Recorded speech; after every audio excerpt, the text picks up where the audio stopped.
Bradesco. Entre nós, você vem primeiro. Boa noite. Boa noite. A cidade de São Paulo amanheceu com muitas árvores caídas, semáforos apagados e milhares de imóveis sem luz. Mais de 1.300.000 ainda estão no escuro. Um prejuízo milionário, né, Mariana? Fora o transtorno. Essas rajadas de vento que passaram dos 75 quilômetros por hora começaram ontem de manhã e seguiram até a noite. Segundo o Instituto de Meteorologia, o INMET, é a primeira vez que a capital paulista registra ventos tão fortes sem chuva. Máquinas paradas. No chão, a produção inteira do ateliê de costura da Selma. Só para hoje eu teria cerca de mais ou menos 30 figurinos para entregar para dançar hoje à noite. E pelo visto não vou conseguir. São mais de 24 horas sem luz e sem previsão de retorno.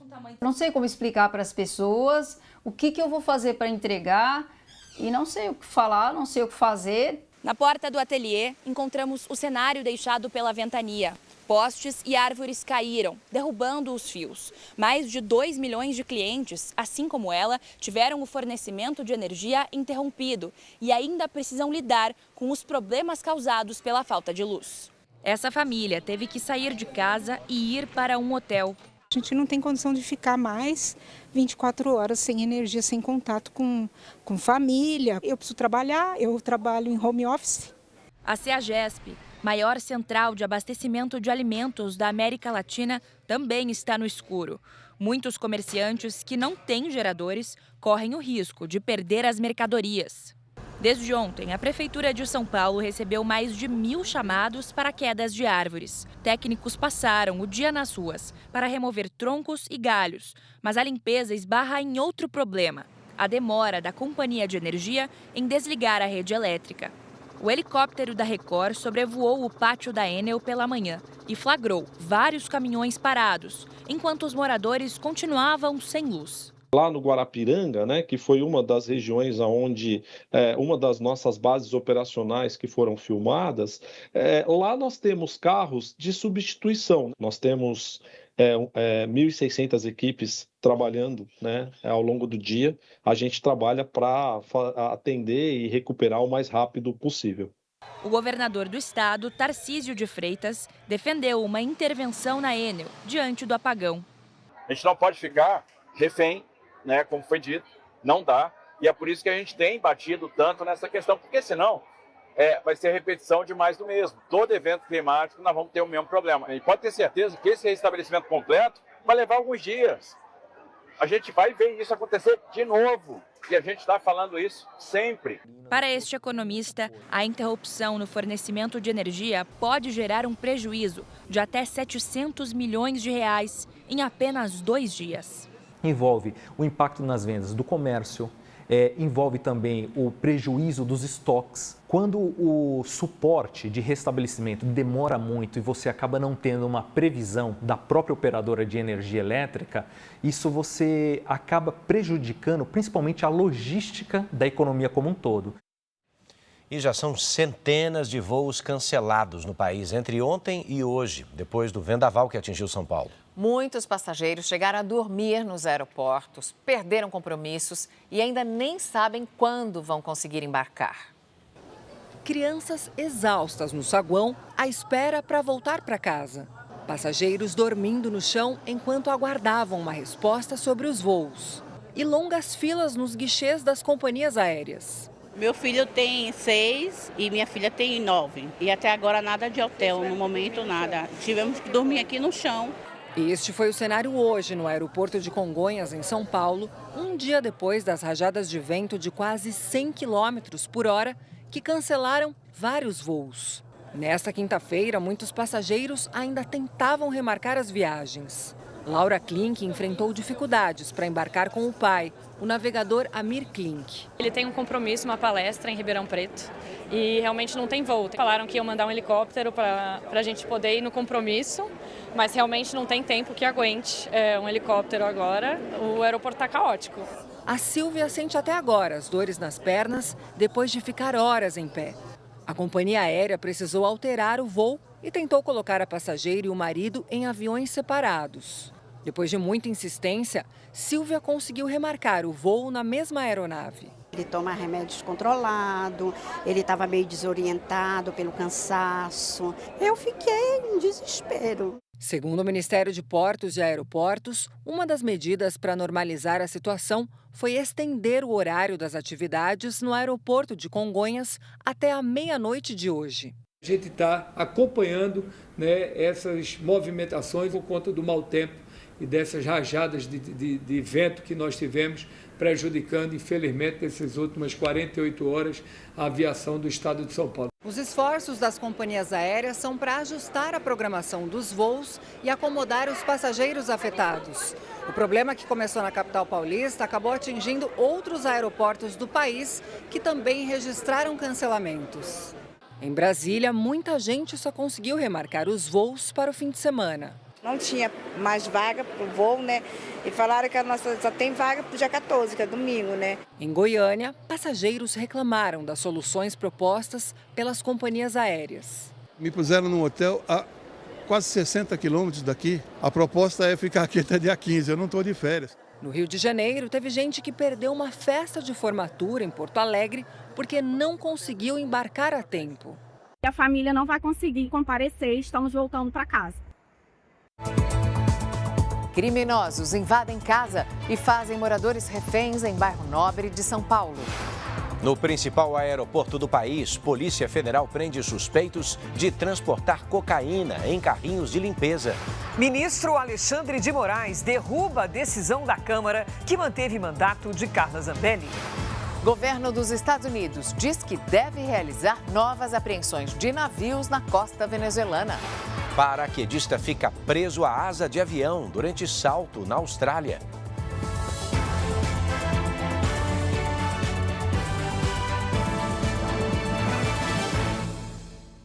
Oferecimento Bradesco. Em 2026, o que é mais valioso vem primeiro.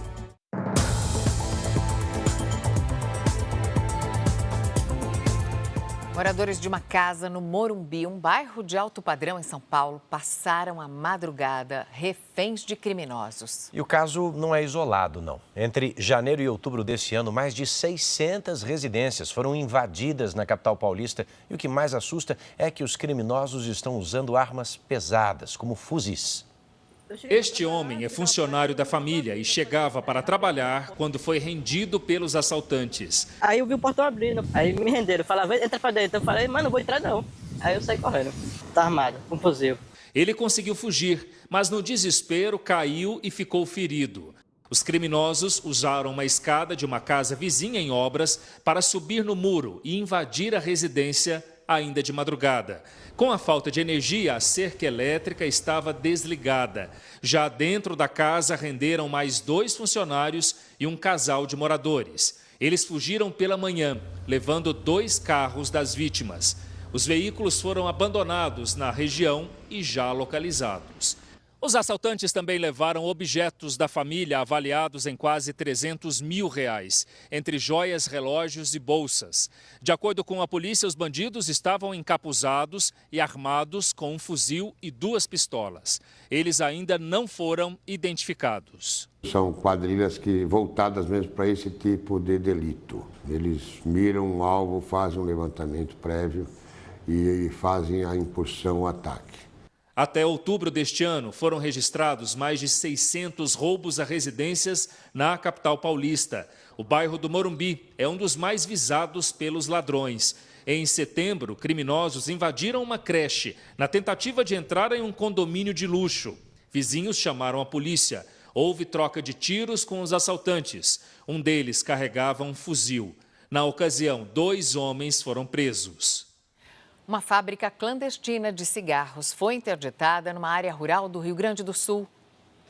Os agentes da Polícia Federal e da Receita Federal cumpriram 21 mandados de busca e apreensão e 5 de prisão.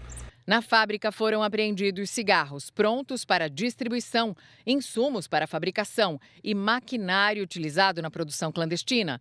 Também foi encontrado um caminhão com cigarros prontos para serem vendidos. Os envolvidos devem responder por lavagem de dinheiro, sonegação fiscal, organização criminosa e venda de produtos impróprios para o consumo. De São Paulo para o Rio de Janeiro, onde 10 escolas e 7 unidades de saúde suspenderam as atividades por causa de um intenso tiroteio.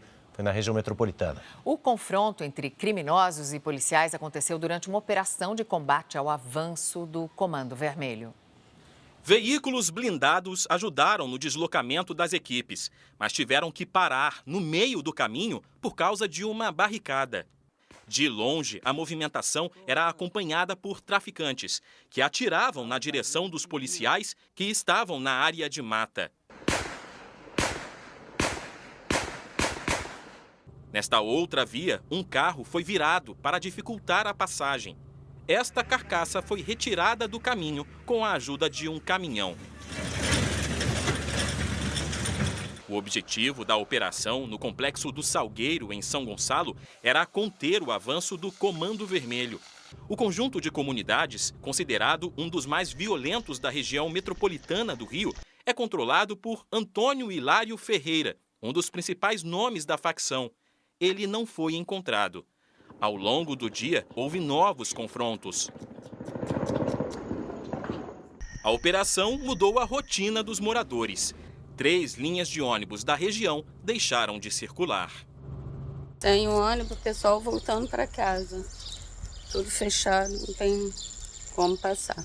10 escolas públicas e 7 unidades de saúde suspenderam as atividades. Durante a operação, que contou com mais de 1.000 agentes das forças de segurança, a polícia constatou que parte dos criminosos fugiu. Mas 3 suspeitos foram encontrados em outra comunidade.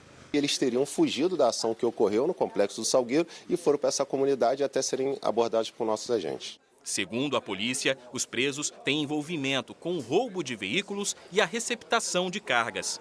Com eles foram apreendidas drogas e motos roubadas.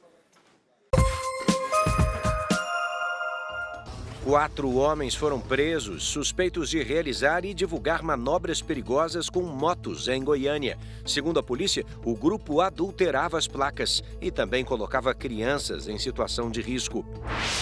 No Rio de Janeiro, o trânsito numa avenida foi interrompido para que um helicóptero dos bombeiros pudesse socorrer um homem que foi atropelado. O acidente envolveu 2 carros e uma moto. A vítima, de 87 anos, está internada em estado estável.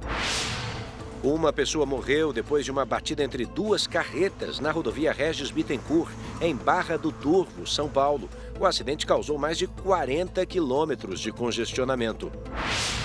A Polícia Militar Rodoviária apreendeu mais de meia tonelada de cocaína escondida numa carga de extrato de tomate numa rodovia em Lençóis Paulista, interior de São Paulo. O material foi avaliado em R$10 milhões.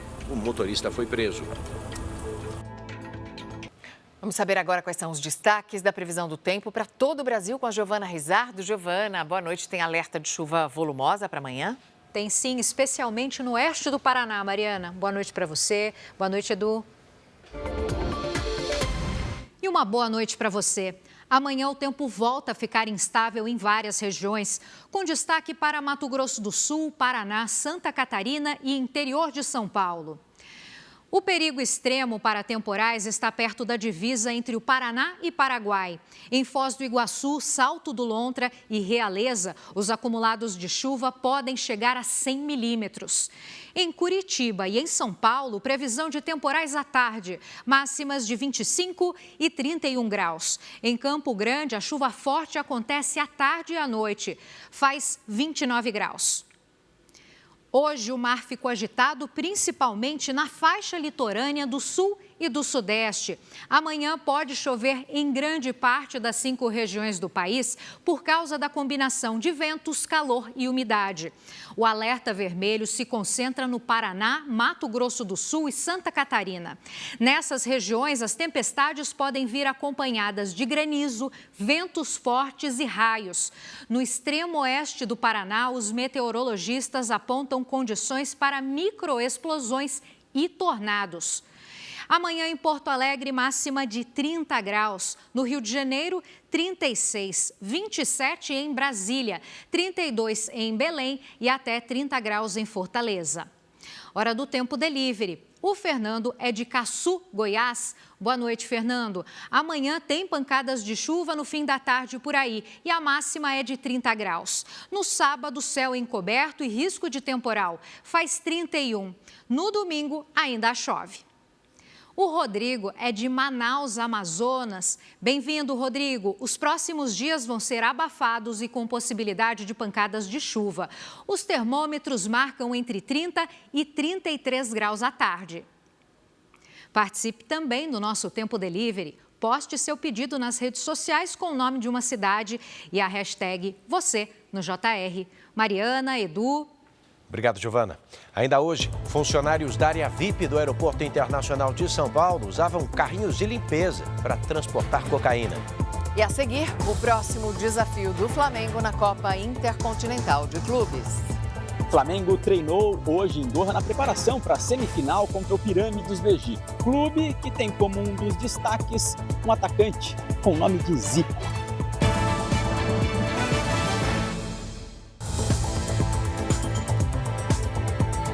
Na Copa Intercontinental de Clubes, o Flamengo agora tem um adversário que não foi fundado há muitos anos, não. Só que tem um nome bem antigo e conhecido. É o Pirâmides do Egito, atual campeão africano.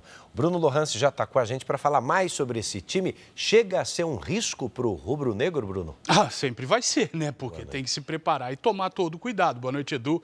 Boa noite, Mariana. Boa noite para você que acompanha o JR. Até porque o time egípcio tem um jogador com o apelido do maior ídolo dos flamenguistas.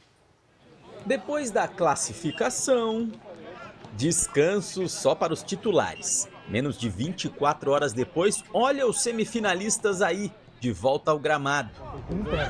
Risadas, brincadeiras. A fase é tão boa que até Pedro calçou as chuteiras e pela primeira vez trabalhou com bola depois de se recuperar das lesões que sofreu no antebraço e na coxa esquerda. O atacante não joga desde o dia 22 de outubro, mas provou que está fazendo o possível para voltar aos gramados. Agora o Flamengo se prepara para a semifinal e começa a estudar o adversário, que tem como um dos destaques principais um atacante chamado de Zico. Mostafa Mohamed Zaki conta que ouvia o pai falar de Zico desde pequeno e quando ele cresceu passou a assistir os vídeos do maior ídolo do Flamengo e decidiu assumir o apelido. Tanto que na camisa 30 está lá, o campeão da Libertadores vai enfrentar um Zico. Mas se o Zico de lá é egípcio, Everton é brasileiro. Nascido no Amapá, ele fez carreira no leste europeu antes de chegar ao time africano. Fundado em 2008, o Pirâmides vive o melhor momento da sua curta história. Mas os jogadores sabem quem é o grande favorito para o confronto. Eles são favoritos, a gente sabe disso, mas a gente não tem pressão nenhuma, não tem nada a perder, só tem que aproveitar e dar nosso melhor e dentro dos 90 minutos vamos ver o que pode acontecer. E por falar em Copa do Brasil, a CBF anunciou que a partir do ano que vem, a competição vai garantir 2 vagas para a Libertadores do ano seguinte. Atualmente, somente o campeão se classifica. Com a decisão, o vice também vai garantir lugar na principal disputa do continente. Mariana, Edu. Obrigada, Bruno. Você vai ver a seguir. Lula diz que conversou com o presidente Donald Trump sobre a possibilidade de invasão dos Estados Unidos à Venezuela. E ainda, o governo americano não descarta novas apreensões de petroleiros perto do território venezuelano. Navio apreendido ontem irá para um porto nos Estados Unidos e o uso do combustível ainda depende de questões legais.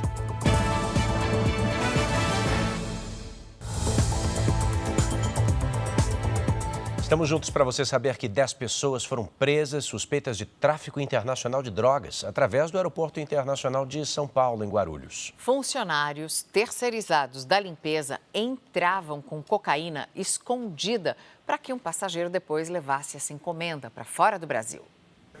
Os pacotes de drogas ficavam escondidos em carrinhos de lixo.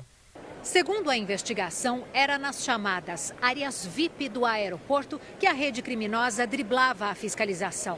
Enquanto passageiros aproveitavam o conforto e os serviços extras oferecidos nesses locais, os suspeitos, funcionários da limpeza, acessavam áreas restritas com a droga que seria enviada para o exterior.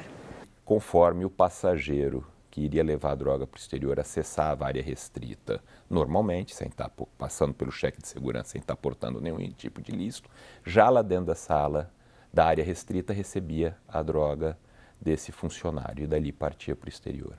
Os policiais federais cumpriram 10 mandados de prisão e 10 de busca e apreensão em Guarulhos, na Grande São Paulo. Os alvos da operação eram funcionários terceirizados do maior aeroporto do país. Só neste ano, 431 pessoas foram presas no Aeroporto Internacional de São Paulo, suspeitas de tráfico. Destas, 185 foram detidas após engolirem cápsulas com drogas. Os agentes já apreenderam mais de 1.800 quilos de cocaína que iriam para o exterior. Um capitão da Polícia Militar foi preso hoje em Salvador, suspeito de colaborar com facções criminosas. Outras 45 pessoas foram detidas também. A Justiça bloqueou 100 milhões de reais dos investigados. Os policiais estiveram em vários imóveis na capital baiana. Em um deles foi localizado um laboratório de drogas. Armas, munições e dinheiro também foram apreendidos. As investigações mostraram que os suspeitos fazem parte de uma facção ligada ao PCC. Além da Bahia, os mandados foram cumpridos em Santa Catarina, São Paulo, Espírito Santo, Sergipe e Pernambuco. A Justiça também autorizou o bloqueio de 100 milhões de reais em contas ligadas à organização criminosa. Todos os presos são suspeitos de tráfico de drogas, mortes violentas, roubos e adulteração de veículos, além da lavagem de dinheiro e disputa violenta por territórios. Essa organização especificamente, ela atua para o fornecimento de armas e munição de forma irregular, no mercado de forma irregular. Então, as facções se aproveitam também desse mercado ilícito para abastecer e criar as guerras territoriais que nós estamos assistindo. Um capitão da PM da Bahia também foi preso pela terceira vez em 2 anos.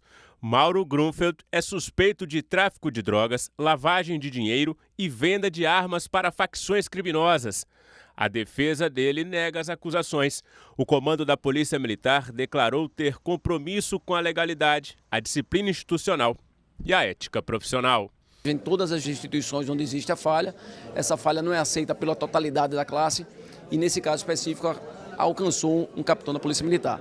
Mas é importante colocar que os demais alvos, todos, inclusive ele, foram fruto de uma atividade extensa de investigação. O ministro Alexandre de Moraes cancelou agora há pouco a decisão da Câmara que manteve o mandato da deputada Carla Zambelli, que foi condenada a 10 anos de prisão pelo STF. Cristina Lemos, muito boa noite. Quais foram os argumentos do ministro? Mariana, olha, o Alexandre de Moraes declara que a decisão da Câmara afronta a Constituição. É o que lá no Supremo eles chamam de inconstitucionalidade chapada. Boa noite para você, boa noite, Edu. Isso porque a Constituição determina lá com todas as letras perda de mandato após condenação definitiva pela Justiça, isso de deputado ou de senador. E menos de 24 horas depois da sessão da Câmara, que preservou o mandato da deputada, que está presa lá na Itália, Alexandre de Moraes disse que o ato da Câmara é nulo. Deu prazo de 48 horas para que o suplente ocupe a vaga de Zambelli. Então vamos a Brasília conversar ao vivo com Clébio Cavagnoli, que acompanhou toda a história e traz os detalhes para a gente. Boa noite, Clébio. Oi, Cris, boa noite a você e a todos que nos acompanham. É exatamente isso. Na decisão que saiu agora há pouco, o ministro Alexandre de Moraes, relator do processo, afirmou justamente que a votação de ontem na Câmara é inconstitucional. Segundo o ministro, cabe ao Poder Judiciário determinar a perda de mandato de um parlamentar condenado em ação criminal já finalizada. E a mesa diretora da Câmara deve declarar a perda automática do mandato. Moraes determinou ainda que o presidente da Câmara, Hugo Mota, efetive a posse do suplente em até 48 horas. O ministro também solicitou ao presidente da primeira turma do STF, Flávio Dino, o agendamento de uma sessão virtual para amanhã, das 11 da manhã até às 6 da tarde, para confirmar ou não a decisão e, inclusive, essa sessão já foi agendada. Zambelli foi condenada a 10 anos de prisão por invasão aos sistemas do Conselho Nacional de Justiça e a 5 anos e 3 meses de prisão por perseguir armada um homem em São Paulo. Na madrugada de hoje, a Câmara arquivou o processo que pedia a cassação de Carla Zambelli por falta de votos. Foram 227 a favor da perda do mandato, mas eram necessários 257. Cris, até agora a Câmara dos Deputados não se pronunciou se vai cumprir ou não a determinação do ministro Alexandre de Moraes. Volto com você aí no estúdio. Obrigada, Clébio. Em outra decisão, a Câmara suspendeu o mandato do deputado Glauber Braga por 6 meses, em vez de cassar o mandato dele, como havia sido recomendado pelo Conselho de Ética da Câmara. Glauber foi retirado à força do plenário depois de ocupar a cadeira da presidência da Casa na terça-feira, em protesto contra o processo de cassação. Durante a suspensão do mandato de Glauber Braga, assume o lugar a suplente Heloísa Helena. Ela volta ao Congresso depois de 18 anos, tendo cumprido o mandato como senadora. O Senado alterou o projeto antifacções aprovado pela Câmara e agora o texto vai voltar para a análise dos deputados. A nova proposta inclui penas específicas para chefes de organizações criminosas. O projeto antifacções aprovado no Senado prevê que líderes de organizações criminosas, facções e milícias terão penas de até 60 anos e que poderão chegar a 120 anos em determinados casos. Foi mantido do texto original da Câmara que esses chefes ficarão presos em presídios federais de segurança máxima e que homicídios cometidos por membros desses grupos passam a ter pena de 20 a 40 anos. Facção criminosa passa a ser qualquer organização que dispute ou controle territórios ou atue em mais de um estado. E condenados por crimes hediondos devem cumprir pelo menos 70% da pena no regime fechado. Para evitar que presos comandem facções, o projeto prevê o monitoramento de conversas e visitas de condenados, mas mantém a inviolabilidade dos encontros entre advogados e clientes, salvo em caso de decisão judicial. Esses criminosos não terão direito à visita íntima. O projeto também integra as polícias estaduais e federal no combate ao crime organizado e cria um cadastro nacional de empresas e integrantes ligados a grupos criminosos. Para financiar a atuação das forças de segurança, foi criado um imposto de 15% sobre as bets, casas de apostas esportivas, que pode render 30 bilhões de reais por ano. Outro ponto de embate entre governo e Câmara foi retomado no texto aprovado no Senado. Recursos apreendidos em operações serão destinados à Polícia Federal e não mais divididos com as polícias estaduais.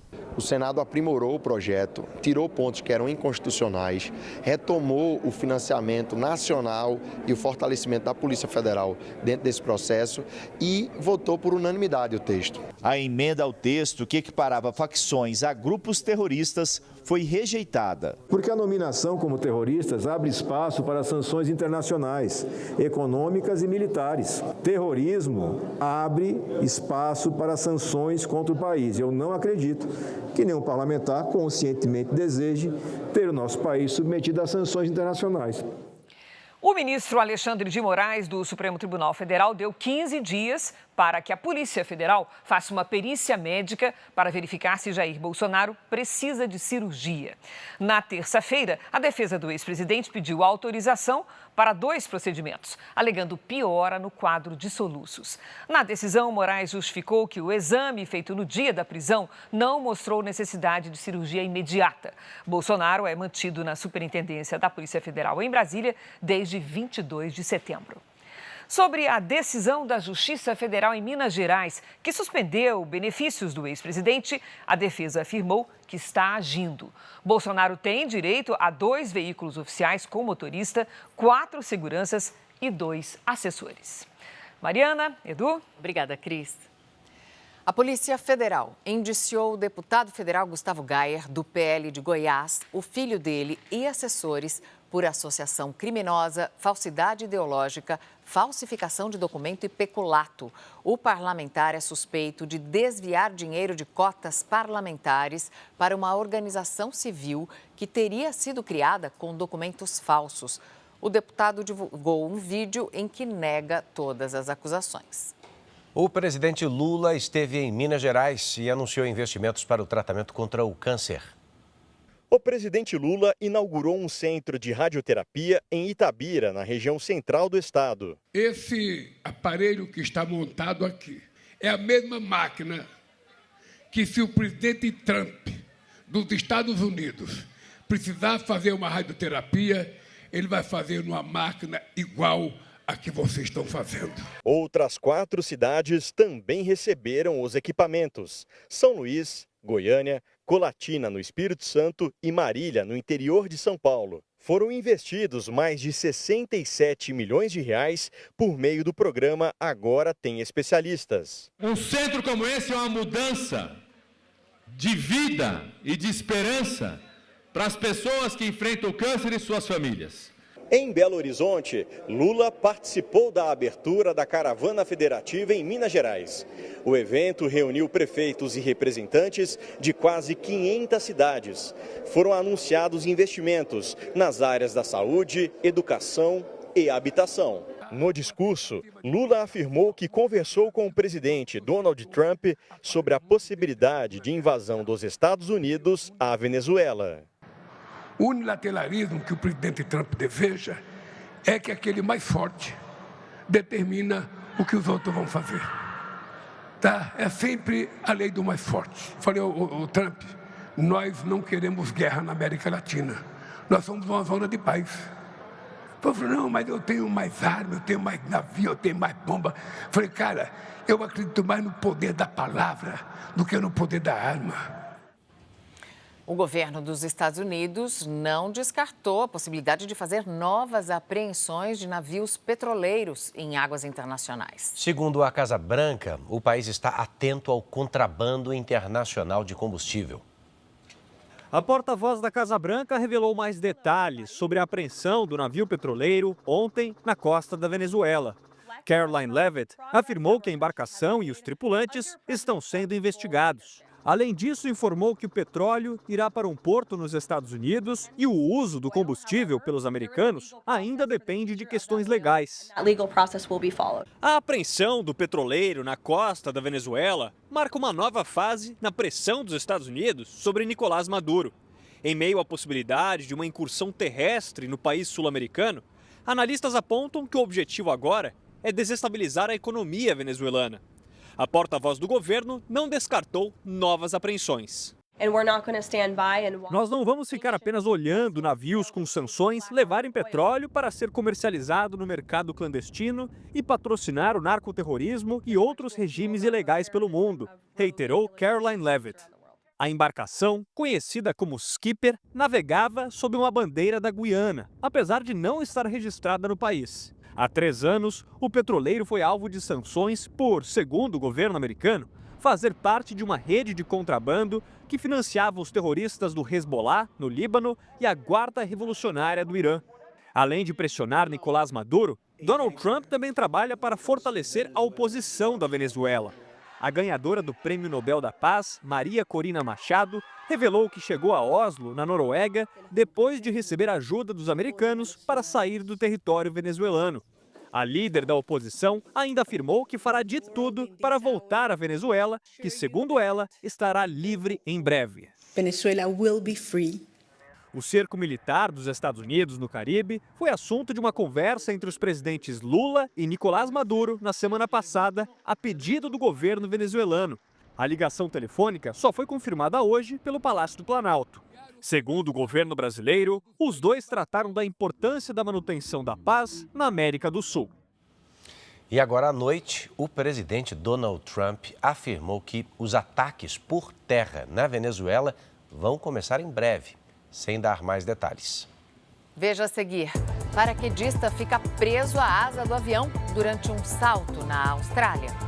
E também a Anistia Internacional acusa o grupo terrorista Hamas de crimes contra a humanidade. Israel divulga imagens inéditas de reféns que estavam em um cativeiro na faixa de Gaza.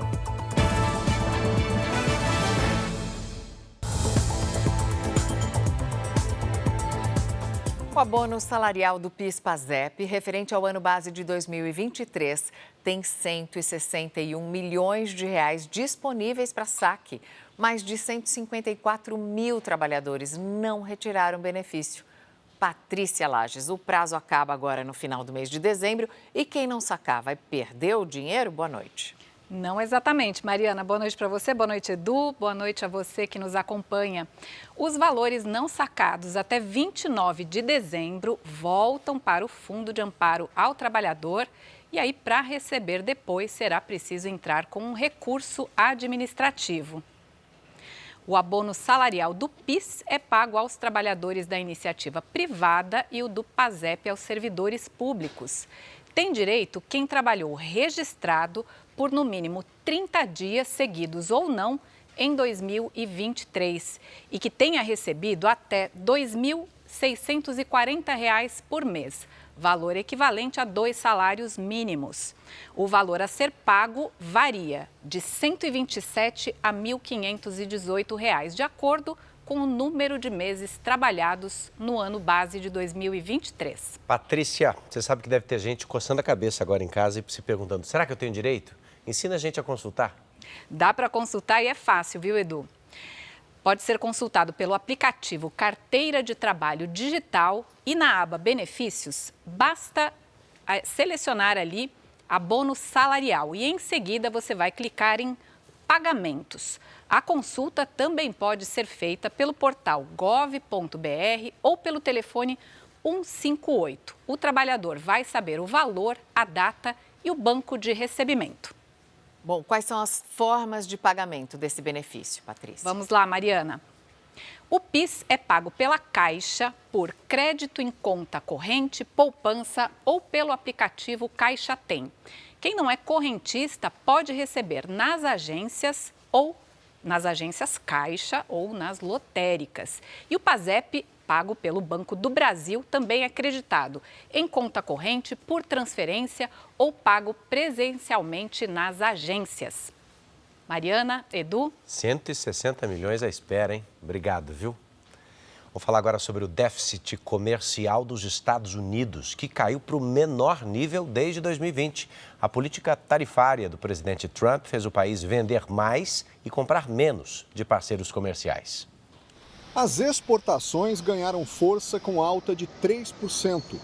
Já as importações cresceram apenas 0,6%.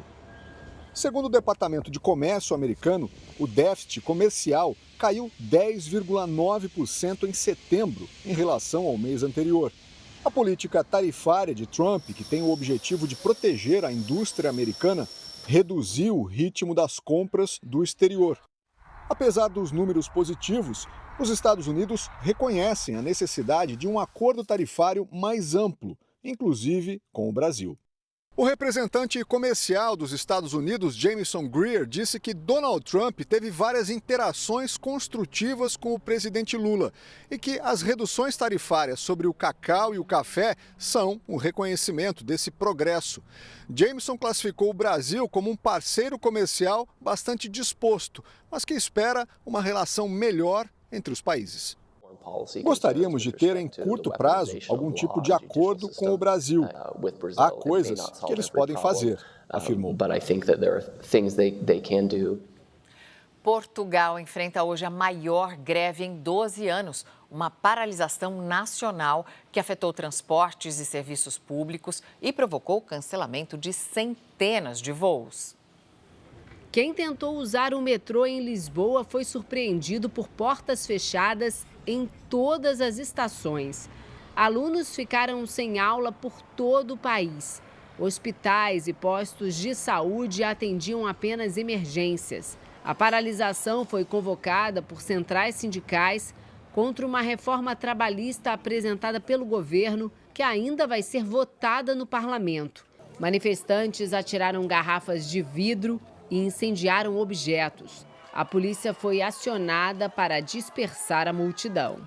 A greve também atingiu os aeroportos de Portugal. Só aqui no terminal de Lisboa, o maior do país, estavam previstos mais de 600 voos entre chegadas e partidas. Este casal de brasileiros foi pego de surpresa pelo cancelamento do voo de Lisboa para Recife. Eles terão que esperar 18 horas para embarcar de volta para casa. Na Austrália, um paraquedista ficou preso à asa do avião durante um salto. Na saída dos primeiros atletas, a alça de um paraquedas reserva se abriu acidentalmente e ficou presa na asa. Um paraquedista foi derrubado e outro ficou pendurado no ar. Ele teve que usar uma faca para cortar as alças e se soltar do avião. Depois, entrou em queda livre até acionar o paraquedas principal. O grupo tinha 16 pessoas, além do piloto. Apenas o atleta que ficou preso na asa teve ferimentos leves. Embora isso não tenha sido apontado como causa direta do incidente, a investigação concluiu que a aeronave não estava carregada dentro dos limites de peso e nem com um balanceamento adequado. O incidente aconteceu em Mission Beach, no litoral australiano. A Anistia Internacional diz que o grupo terrorista Hamas cometeu crimes contra a humanidade durante os ataques a Israel. Imagens reveladas hoje mostram reféns que foram executados ainda no cativeiro. A gravação foi recuperada por militares na faixa de Gaza. No cativeiro, 6 sequestrados acendem velas da festa judaica de Hanukkah em dezembro de 2023. 8 meses depois, todos foram executados por terroristas do Hamas, segundo autoridades israelenses, para impedir que fossem encontrados vivos durante as operações de resgate. Hoje, depois de mais de 2 anos do ataque terrorista que deixou 1.200 mortos e deu início à guerra, finalmente a ONG Anistia Internacional acusou o grupo terrorista Hamas de crimes contra a humanidade. A organização afirma que houve assassinatos, tortura e crimes durante a invasão.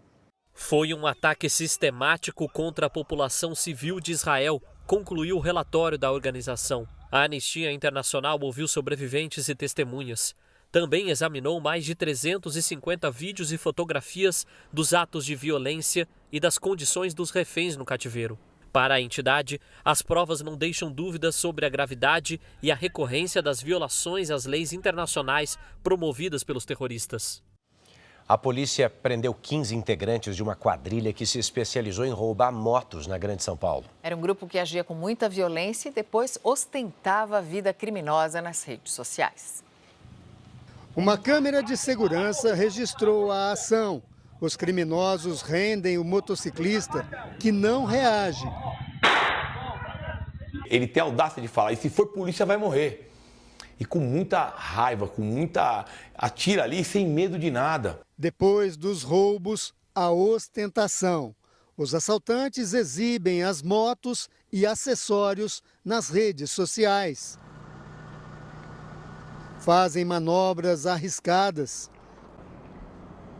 O grupo atuava na região de Itaquaquecetuba, na Grande São Paulo.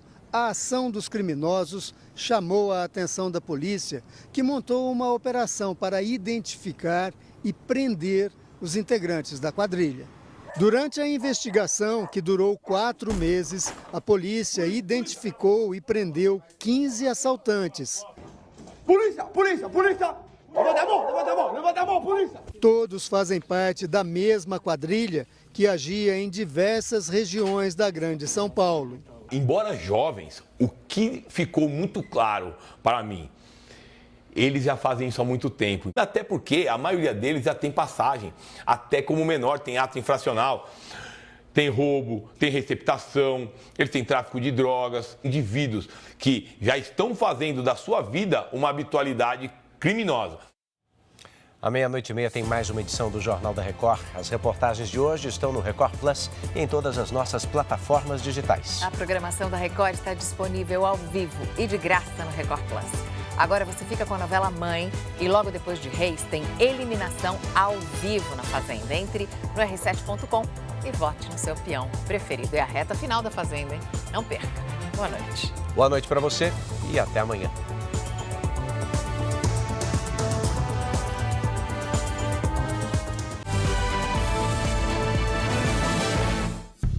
Bradesco, entre nós, você vem primeiro.